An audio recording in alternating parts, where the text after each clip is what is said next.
The sky was heavy with silence that morning, the kind of silence that presses on the chest like stone.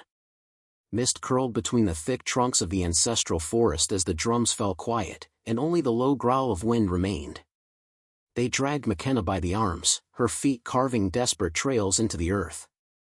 Around her body was wrapped the ceremonial cloth of her bloodline, a deep indigo fabric embroidered with the red thread of the woven line, a sacred pattern passed down from mother to daughter. Her face was calm, not because she wasn't afraid, but because her fear had already been burned away long ago. At the edge of the forest, where the trees arched like old judges, McKenna knelt down. The guards allowed her a single breath to say goodbye. She pulled her 7-year-old daughter close, her lips trembling not with sorrow, but urgency. "Nyara," she whispered, pressing her forehead to the child's, "some cloths were made to speak. Never let them silence yours." Then she was gone. The elders claimed the spirits had taken her. Claimed she had spoken out of turn. Claimed her defiance had stirred something ancient and dangerous. They said she'd attempted to weave a cloth that was not sanctioned by the circle of needles, that she had tried to document things meant to be forgotten. 3 days later, the cloth returned. Folded neatly on a clay bowl at the doorstep of her sister's home, it smelled of iron and smoke. No words. No body. Just the cloth, blood blooming across the same threads McKenna used to wrap Nyara as a baby. From that day forward, the cloth was locked away in a wooden chest, and Nyara was forbidden to speak her mother's name. But silence does not keep pain away, it feeds it. Nyara grew under the shadow of rumors and glances that looked like pity but felt like curses. She'd sneak glances at the chest sometimes. Once, during a storm, the lid cracked open slightly. What she saw inside chilled her deeper than the rain. The cloth didn't look old. It looked alive, the threads seemed to shift, as though rearranging themselves when no one was watching. Even after all these years, it hadn't rotted. Neither had the truth. Nyara woke before dawn, long before the first cockerel crowed, to the clamoring of her aunt's wooden sandals on the cold stone floor. Her thin blanket offered little warmth against the chill that seemed to seep not only into her bones but into her spirit. In the dim light of the smoky hearth, her aunt's face loomed over her, carved in stern lines. "Up," the woman hissed, yanking the blanket away. "You have work." Nyara rose, her body small and nimble, accustomed to the early toil. She braided 2 strands of grass into a makeshift basket and filled it with meal for the goats. At the edge of the courtyard, her uncle tossed her a pail of water as though it were a stone. "Don't spill a drop," he growled. His eyes flicked past her to the locked chest nestled in the corner of their hut. Inside lay the ceremonial cloth of her mother, sacred and forbidden. They called her child of disgrace, though Nyara never knew the disgrace she had earned. Rumors curled through the village like smoke. Her mother had offended the spirits, the elders claimed, weaving cloth that remembered. When McKenna disappeared, they said the forest spirits had taken her. Then they used the cloth to strip Nyara's childhood of any sweetness, whipping her with the very threads that bound her to a legacy no one would claim. On overcast days, Nyara watched from the threshold as the women of the lineage gathered. They wore bright beads and patterned cloths, chanting prayers when the elders spoke. She hovered beyond the circle's edge, shadows lengthening around her, too afraid to raise her voice. If any sound escaped her lips, her aunt's palm would strike her mouth, knocking the air from her lungs. "Silence," she would say, her voice softer but more brutal than any lash. Her only solace came at dusk, when the chores slowed, and she could slip away to the space behind the hut. Sometimes the lid of the chest creaked open, just enough to let her fingers trace the cloth's red stitches. She'd press it to her cheek and imagine her mother's arms around her. In the hush of twilight, she whispered to the cloth, "Tell me what they stole. Tell me who I am." But the cloth never spoke. Instead, on days when her aunt's rage roared like thunder, Nyara felt its sting upon her back. The first time, she could not understand the agony, the threads biting through skin as though they were alive. Bruises bloomed in midnight patterns, arching across her shoulders like evil runes.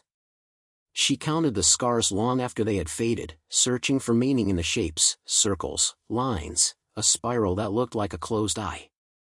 Each mark felt like someone else's voice. A message she couldn't hear. The beating became ritual. Her aunt would unwrap the cloth and unravel a few sacred threads, chanting that she was cleansing Nyara's disgrace.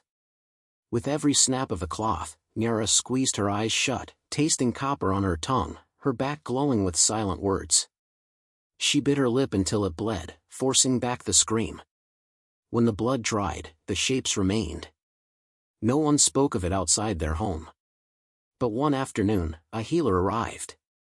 He was a traveler, with hair like moonlight and eyes that held sorrow. He came for her aunt, who claimed a mysterious ailment in her leg. The healer accepted a bowl of porridge and sat by the hearth, humming to himself as smoke curled above him. Nyara lingered in the doorway, her back aching so fiercely she thought she might fold in half. The healer's song faltered when he saw her. He reached out, his fingers trembling, and touched the stinging bruises.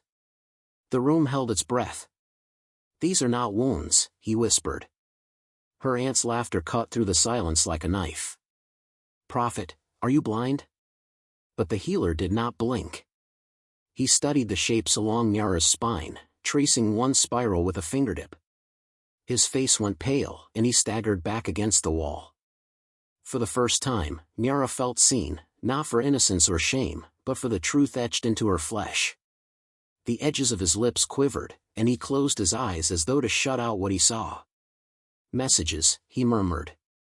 "From the one who wore this cloth before you."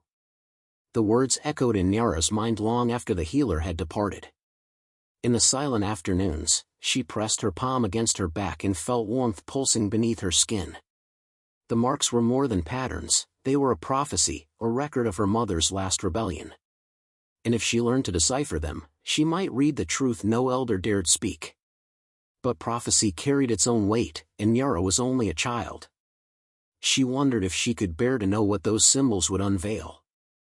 In the cold nights, she dreamed of her mother. She saw McKenna's smile, bright and defiant, as she wove truths into the cloth. Then came the whip and the blood, and Nyara woke with her back screaming. The shapes gleamed in the darkness, and she touched them with trembling fingers. Each line was a question: who betrayed her? What did she know? Which spirit had claimed her? The next morning, Nyara rose before the sun again. Breakfast was long forgotten. She moved with silent purpose, her body tight with resolve. The chest sat in the corner as if daring her to destroy it. She looked back at her aunt's stern face, the pail of water in her uncle's hand, and felt the spark of rebellion in her chest. Nyara knew the cloth would be used again. She did not know how many wounds she could survive. And in her defiance, she vowed to unravel the secrets fully. The rain came without warning. One moment the skies were muted with distant thunder, the next, the heavens cracked open, releasing a flood that swallowed sound and light. The villagers huddled inside their huts, lighting lamps and whispering prayers to keep the storm spirits away. But Nyara lay awake in the darkness, her thin mat soaked, her blanket clinging to her skin. Wind clawed at the thatch roof, and in the corner, the wooden chest where the cloth was kept creaked softly, as though stirred by the storm. She closed her eyes, hoping sleep would carry her away from the cold and hunger. But what met her was not peace. In the dream, fire danced around her, tall and golden, crackling with voices. Shadows moved within the flames, some weeping, others shouting, but all speaking in a language older than words. Then, slowly, the fire parted, and her mother stepped forward. McKenna looked unchanged, her hair woven in the old royal pattern, her eyes deep and unyielding. She carried the cloth in her arms like a newborn, and her voice came not from her mouth but from the fire itself. "Names," she whispered, and the flames pulsed with each word. "Names they buried. Names you must remember." Nyara reached out, but her arms were bound. The cloth slithered from her mother's hands and coiled itself around her, a serpent of woven memory. It wrapped her shoulders, her arms, her waist, each loop tightening until she could barely breathe. "Who betrayed you?" Nyara asked. McKenna's mouth opened, but her voice was thunder. "Look behind the veil. Truth is not lost, it is hidden in plain stitch." Then the cloth began to burn. Nyara screamed in the dream, feeling the heat race across her back, searing into her skin like molten ash. The cloth melted away and her mother's face blurred into smoke. She tried to run, but her feet sank into the earth, roots wrapping around her ankles. The last thing she saw before the fire consumed everything was a great eye, closed, carved in flame, pulsing like a heartbeat. She awoke with a gasp, her skin slick with sweat, her fingers clawing at her back. Lightning split the sky outside, casting twisted shadows through the cracks in the walls. She reached for her shawl, shivering, but froze. There was something on her bed. Neatly folded. Smooth. Dry. It was the cloth. The very same cloth her aunt kept locked away in the wooden chest, the chest that had been bolted for years, guarded like a vault of shame. Nyara's breath caught in her throat. She hadn't touched the cloth in weeks. No one had. Hands trembling, she reached out. The fabric felt warm beneath her fingers, like sun-warmed stone, despite the chill in the air. It seemed to hum faintly, a low sound only her bones could hear. She turned toward the corner, heart pounding. The chest sat closed, unmoved, as though it hadn't opened in years. She unwrapped part of the cloth, expecting to see the old stains of blood. But the red blotches had shifted, formed into something far more precise, a symbol. A closed eye, identical to the one from her dream, woven into the corner. Her skin tingled. She pulled her shirt down and crept toward the mirror shard she kept beneath the floor mat. It was small, cracked at the edges, but clear enough to see. Turning her back to the mirror, she angled it until the lamplight caught her shoulder blades. Her breath stopped. The eye was there too, not drawn, not bruised, but branded, as though burned into her skin from the inside. The lines were smooth, shaped with perfect symmetry, and pulsed faintly with the rhythm of her heartbeat. It hadn't been there yesterday. Nyara stumbled back, falling to her knees. Was she cursed? Touched by madness? Or had her mother truly returned, threading messages into her body one dream at a time? Outside, the wind howled like a voice trying to enter. Inside, the cloth lay folded on her bed, still warm, its corners lifting as though it might breathe. She didn't sleep again that night. When morning broke and the storm passed, she slipped into the main room. Her aunt and uncle slept deeply, the remnants of last night's sorghum thick on their lips. She crept to the chest. The lock was still in place. She touched it. Cold. Unmoved. But she knew. She knew the cloth had not been taken by hands. It had come on its own. The loom house sat at the edge of the village, cloaked in silence and spiderwebs. It was older than any hut, older even than the banyan tree that bent with the weight of decades. No men entered there. Only the elder women, the memory keepers, spun thread and wove sacred cloths beneath the open roof, where the moonlight painted everything silver. Nyara had passed the loom house many times as a child, always pulling her gaze away when the old women turned toward her with blank expressions. Her aunt warned her never to go near it, whispering that spirits dwelled in the threads, watching, waiting. But tonight, her back still pulsed with the heat of the closed eye, and the cloth lay wrapped around her like breath. She could no longer obey silence. She needed to know what it all meant. She crept through the shadows, the village quiet with sleep. As she pushed open the door, the creaking would groan like a tired elder. Inside, the looms stood like tall skeletons, threads strung between their arms. In the dim moonlight, the elders sat in a circle, some murmuring over dye pots, others threading reeds through warp lines. The air smelled of herbs, oil, and the dry breath of woven age. Most ignored her. But one woman turned her head. She was ancient, her skin folded like old bark, her eyes clouded with a whiteness that shimmered faintly. Her fingers paused over her loom, twitching slightly. "You've come," she said, before Nyara could speak. Nyara hesitated. "I didn't mean to." The woman raised a hand. "You carry something. Turn." Nyara turned slowly, pulling the cloth from her shoulders, exposing her bare back to the air. The other women went silent, their hands stilling. The blind elder reached forward, touching Nyara's spine with a gentleness that belied her years. She gasped. Her fingers traced the lines, the eye, the curves, the notches. "This," she whispered, "is not punishment. This is your mother's testimony." Nyara turned, trembling. "You knew her?" The woman nodded. "McKenna. She was the last of the true weavers. She defied the circle. She wove with memory, not just color. They feared her. So they silenced her, or tried to." The name felt like fire on Nyara's tongue. Why did they hate her so much? "Because she remembered," said the woman. "Because she refused to forget. Every woman in our line was taught to sew the truth into the thread. When a child was born, a cloth was begun. When a lie was told, a stitch was added. And when a woman died unjustly, her cloth could not rot. Because memory does not rot." Nyara clutched the cloth tighter. The woman, whose name was Nabi, motioned for her to sit. "Your mother's cloth was more than a garment. It was a witness. She embroidered secrets the elders had buried, betrayals, lost daughters, the silencing of the old loom chants. Then they killed her for it," Nyara said, voice cracking. Nabi's head turned toward the sky. "They tried to bury her voice. But she was clever. She knew her cloth might be taken. So she chose a new loom." Nyara blinked. "What loom?" Nabi leaned in. Her breath was warm and smelled of cinnamon bark. "You." For a moment, the world tilted. "Me?"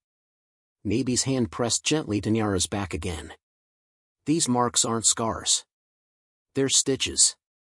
Not with needle or thread, but with spirit. Your body is weaving her story. Every time the cloth touches you, it remembers. And so do you." Nyara felt her throat tighten. She had never thought of herself as anything more than a burden. A shadow.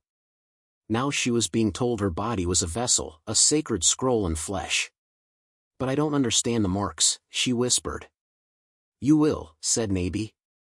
"In time. When the story is ready to be told, the final symbol will reveal the truth they tried to erase." Nyara looked down at the cloth in her lap.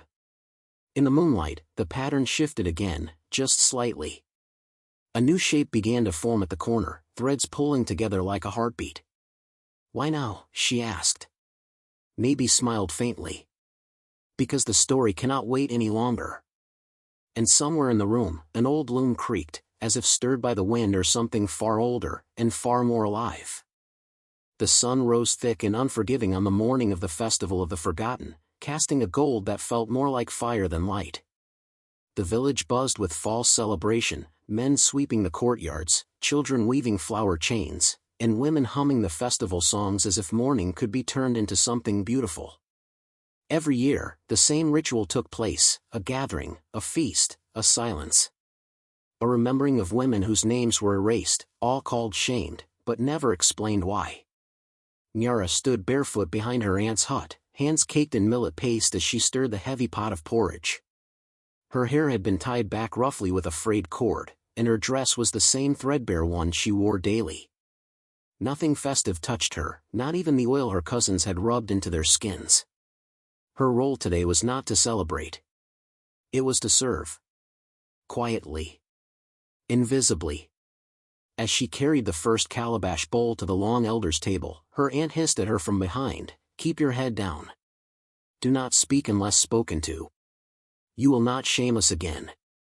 Nyara obeyed, though her fists trembled as she gripped the bowl. All around her, woven cloths flapped in the wind, crimson, copper, obsidian black, the sacred colors of remembrance. Women sang softly of mothers and sisters lost to missteps, one for loving a man outside her clan, another for birthing a child alone, another for refusing to kneel when the circle commanded it. All their stories blurred into shadows. None were spoken aloud. A silence fell as the high seat elders arrived, their necks heavy with bones and brass. Nyara knelt, offering them the steaming bowl, her eyes fixed on the ground. The head elder, Omri, scoffed as he took it from her hands. "Still they send the cloth child to serve," he muttered. "Fitting. Let her feed the memory of her own mother's disgrace. Another elder laughed. McKenna thought she was wiser than the circle. Thought her needle could stitch history differently. She forgot what cloth is meant for obedience, not rebellion. Nyara's breath caught. Her fingers curled against her skirt. The cloth beneath her dress began to warm, pulsing against her skin like a heartbeat. Her back itched fiercely, then burned. It wasn't just heat, it was movement, like threads shifting, alive.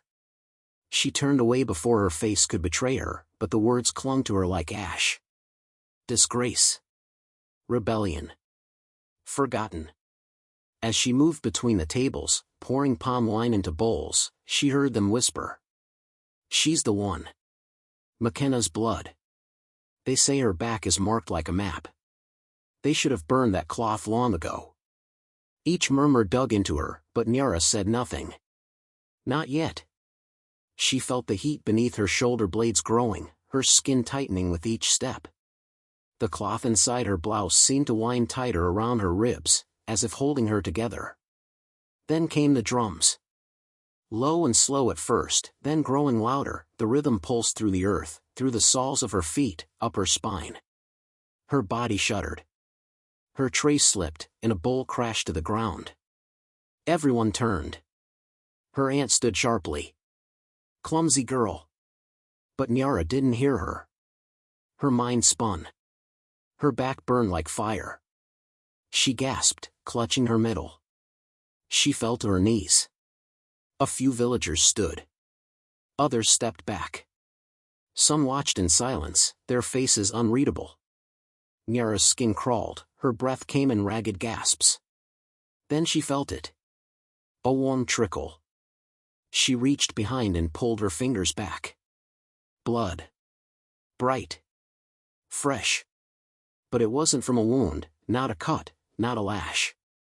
It oozed in deliberate lines down her back, slow and sure, as though being painted. Gasps echoed around her. Elder Omri stood, pointing with a trembling hand. It's happening again, he whispered. Maybe was there. Somehow she had arrived, as silent as the wind.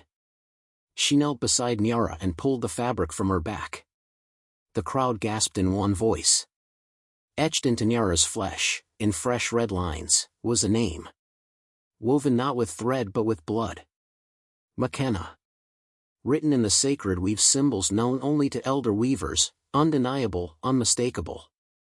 The drum stopped. Nyara rose to her feet slowly, painfully. The blood did not flow beyond the letters. The wound sealed itself as the name formed, complete and proud. No one spoke. The shame they had thrown upon her for years now stared back at them from her skin, branded not in disgrace but in defiance. Maybe turned to the elders. Her voice, though cracked with age, boomed like a warning bell. The forgotten are not gone. They are writing their return. Omri tried to speak, but his words caught in his throat. Others looked away, suddenly ashamed of the silences they had protected. Nyara said nothing. She didn't need to. Her back had spoken. The silence after the festival was deeper than any Nyara had ever known. People no longer whispered when she passed, they watched her. Children were called indoors when her shadow approached. Some elders turned their backs, others bowed their heads, unsure whether to fear her or honor her. The cloth had written what no voice dared say, and her back had become more powerful than any name in the village. She hadn't spoken to her aunt in 2 days.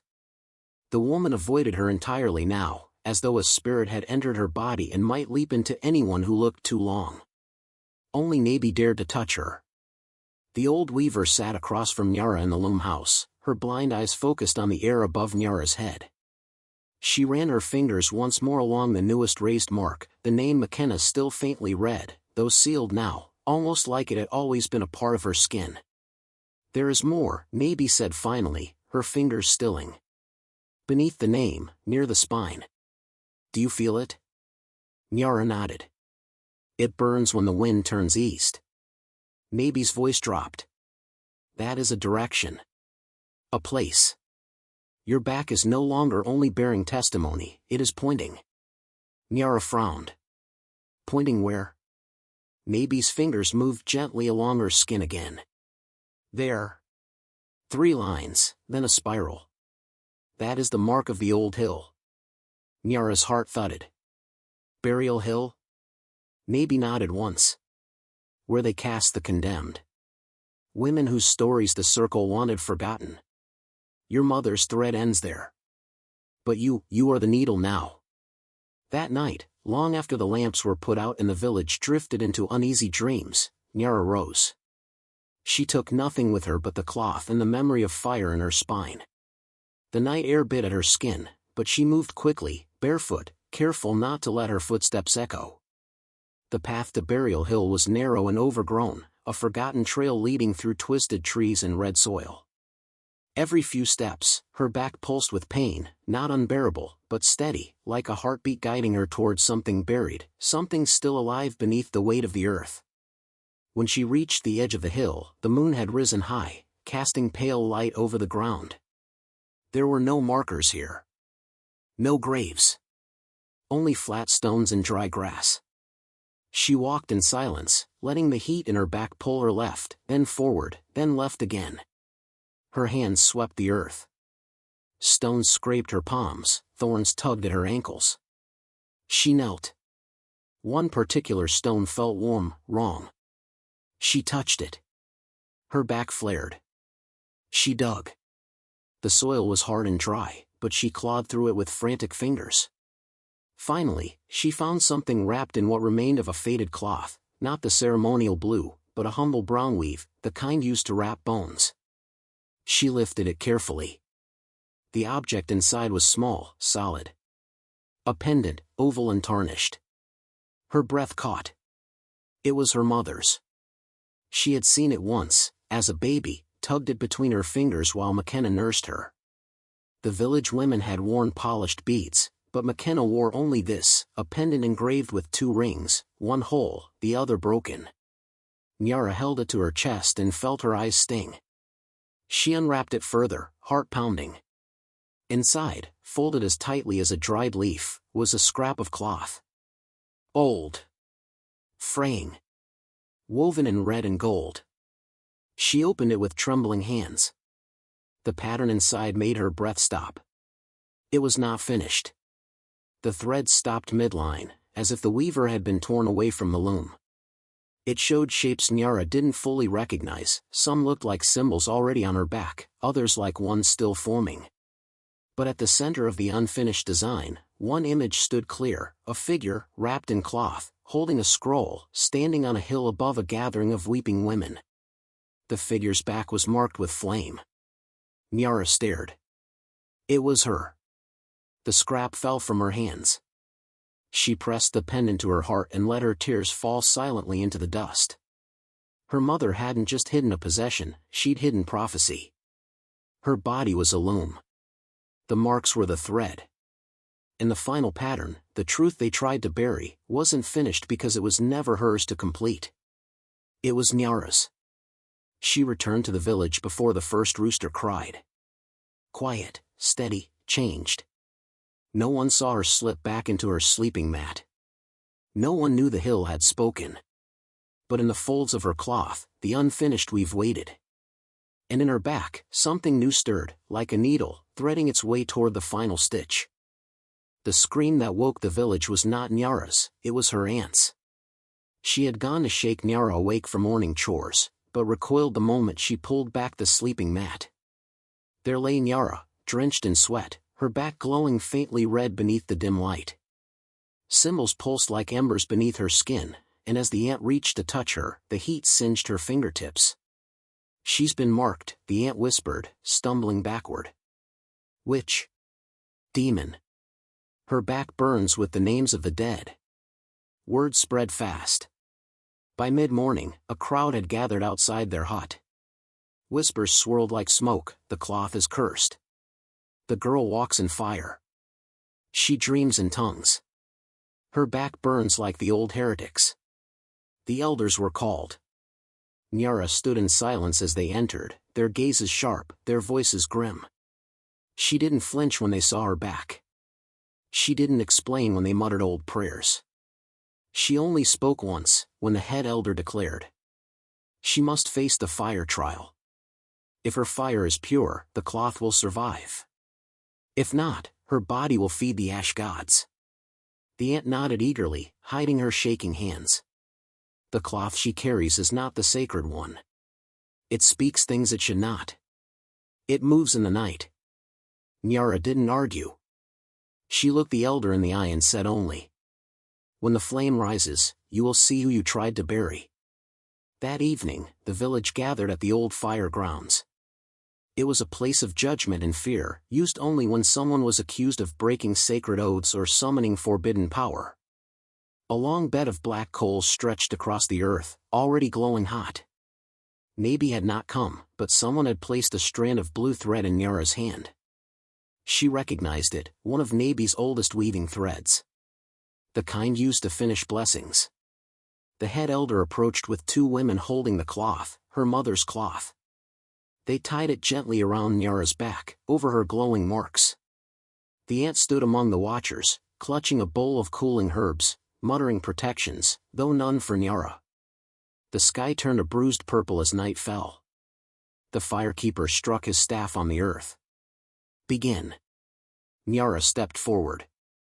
The first coal stung her bare foot like a wasp, but she kept walking.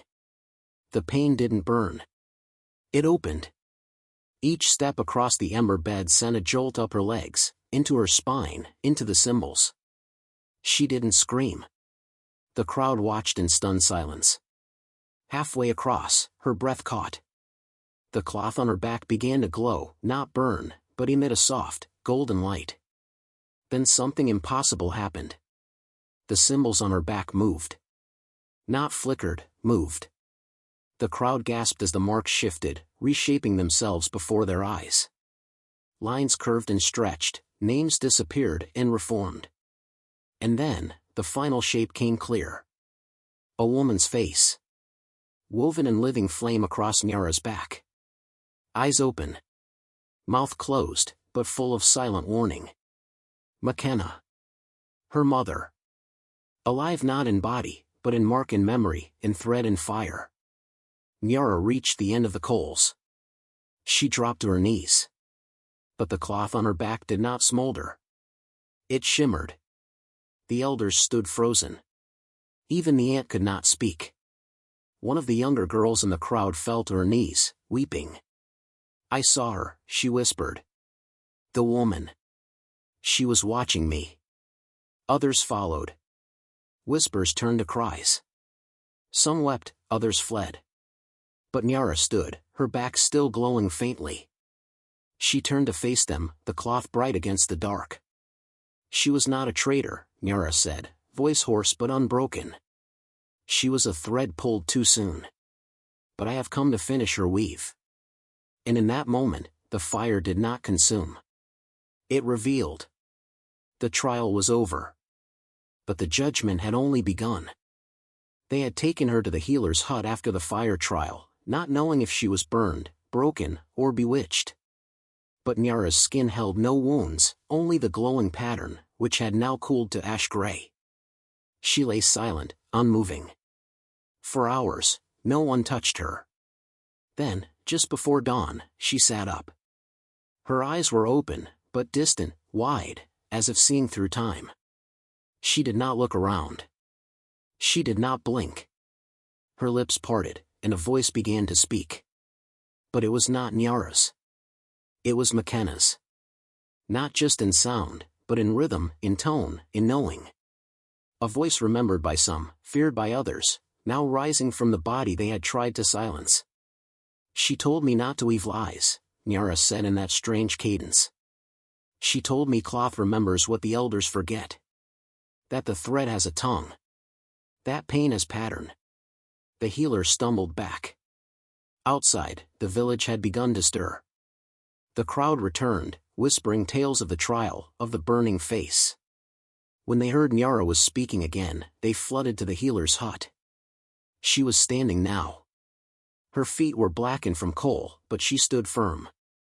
"She told me," Nyara said again, "that every cloth was once a wound. But they took our wounds and stitched over them. said no blood here. No rebellion. No McKenna. She turned slowly to face the elders gathered in the doorway. You rewove the truth. Gasps rose from the watchers. She tried to show them, Nyara continued. She showed them the names that had been removed. The mothers whose cloths were burned, whose daughters were never named. She stitched them into one cloth. And they tied it around her and whipped her with it until her back bled memory. The cloth at her own back shifted, slightly, silently, as if nodding in agreement. The head elder dropped his staff. Another elder began to sob. She was right, he whispered. We did it. We feared her vision. We were told to protect the sacred cloths, not change them. But you did change them, Nyara said, now fully herself again, but still radiant with something that was not only hers. You unstitched the stories that didn't fit the men's memory. You erased rebellion, renamed wisdom as disobedience. You called truth-tellers witches. Her voice broke for the first time. They called her betrayal. But she was just trying to make a cloth that didn't lie. And then it happened. One of the oldest elders, a gaunt man with sunken cheeks and eyes that always darted from truth, stumbled backward, clutching his chest. His lips trembled. He tried to speak, but only a gasp escaped. He collapsed. Dead. People screamed. Women cried out. But Nyara stood still. And slowly, as all eyes turned toward her, the pattern on her back began to shift again. Gray ash swirled beneath the weave of her mother's cloth. And formed a face. His face. Etched in soot and silence across her skin, the elder who had ordered McKenna whipped, the one who claimed sacred authority while hiding the blade. His truth now burned into her, where no elder's decree could reach. No one dared speak. Even the ant, standing near the hut's edge, covered her mouth in horror. Nyara did not flinch. She turned and walked outside, barefoot across dirt and ash, and stood beneath the center tree where judgment was once passed. The sky above her was stained with fire-colored clouds. But her back glowed pale gray, not in pain now, but in power. I am not your voice, she said. I am the cloth you couldn't cut. And the silence that followed was not fear. It was awe. Nyara stood alone at the center of the loom house, the sacred cloth still wrapped around her shoulders. It felt heavier than ever, not in weight, but in memory. Her mother's story, the hidden names, the shifting symbols, the face of the elder now gone. Everything had led to this. The women of the village gathered around, their eyes flickering between awe and fear. The elders kept their distance, their mouths shut now, their hands folded in shame or trembling silence. Maybe stepped forward. She no longer wore the plain apprentice robes. Her head was bare, her braids wild. Her voice was clear. The line of the false weavers is broken. A single sentence, in the loom house, which had stood for generations, seemed to breathe its last breath. Cracks split through the old wooden pillars. Spools of thread fell from the shelves. And Nyara, without a word, lifted the cloth from her back. She held it out in front of her. The symbols still shimmered faintly, the faces, the words, the rebellion, the truth McKenna had dared to preserve. But as Nyara's hands gripped the edges, heat pulsed through her palms. Smoke curled upward. The cloth began to burn. Gasps echoed across the room. No, someone whispered. But Nyara's gaze never wavered. The fire ate through the fabric, but it was not wild. It moved like memory, slow, deliberate. Line by line, the cloth disintegrated until only ash remained in her hands. And yet, even as the final threads vanished into the air, the marks on her back remained. Unchanged. Permanent. Etched into her skin like ink sewn by fire. A girl to whom the cloth had once clung was now something far more terrifying to those who had tried to bury truth. She was living memory. Nyara turned to face the others. And one by one, women stepped forward, silently, reverently. From beneath tunics. From behind braids. From within bowls of grain and under stones. They brought pieces of hidden cloth. Old scraps, torn, stained, some barely held together, but each one holding something, a pattern not recognized by the loom elders, a symbol that had been forbidden, a color that had been declared unfit for women of the village. One woman's cloth showed a serpent coiled around a flame, her grandmother's design, burned from history. Another revealed a spiral within a flower, a mourning cloth stolen from a girl whipped for singing in public. Some were embroidered with names that had vanished from family trees. Others were blank but soaked in the scent of rain, earth, and tears, cloths made not for fashion or approval, but to honor grief unspoken. They laid the pieces around Nyara's feet. And she wept. Not with sadness, but with recognition. This, Nabi whispered, placing her hand on Nyara's shoulder, is the real loom. Not the house. Not the sacred spools. Not the rules that once declared what could and couldn't be told. This. A girl whose skin refused to forget.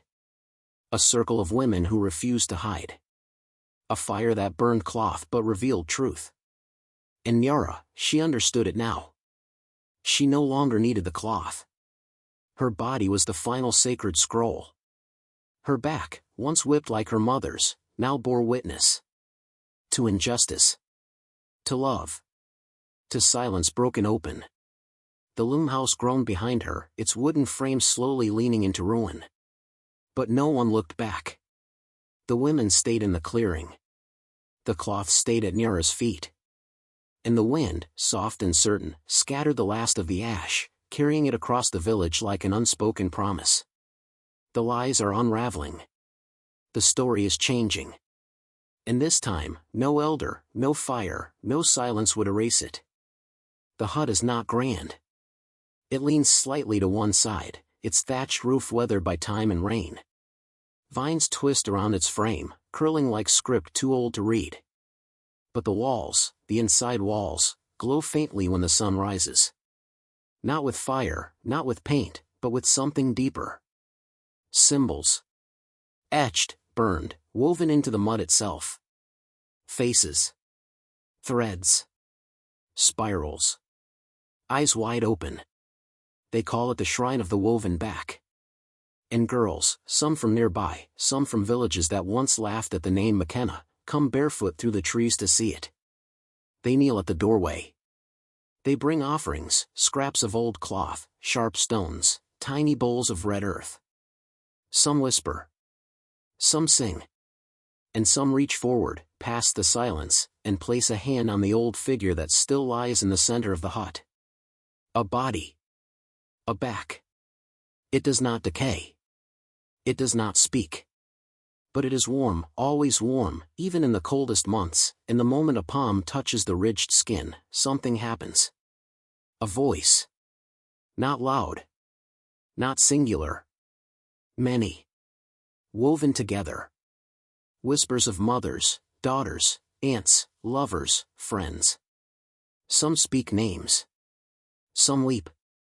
Some laugh like wind through hollow wood. But every voice once belonged to someone who was silenced. And now, through Nyara, they speak again. One girl returned home and scratched a pattern into her wall, a spiral with a line through it. Her grandmother gasped, then wept. Another wrote her name into the sky with smoke, declaring she would never bow her head again.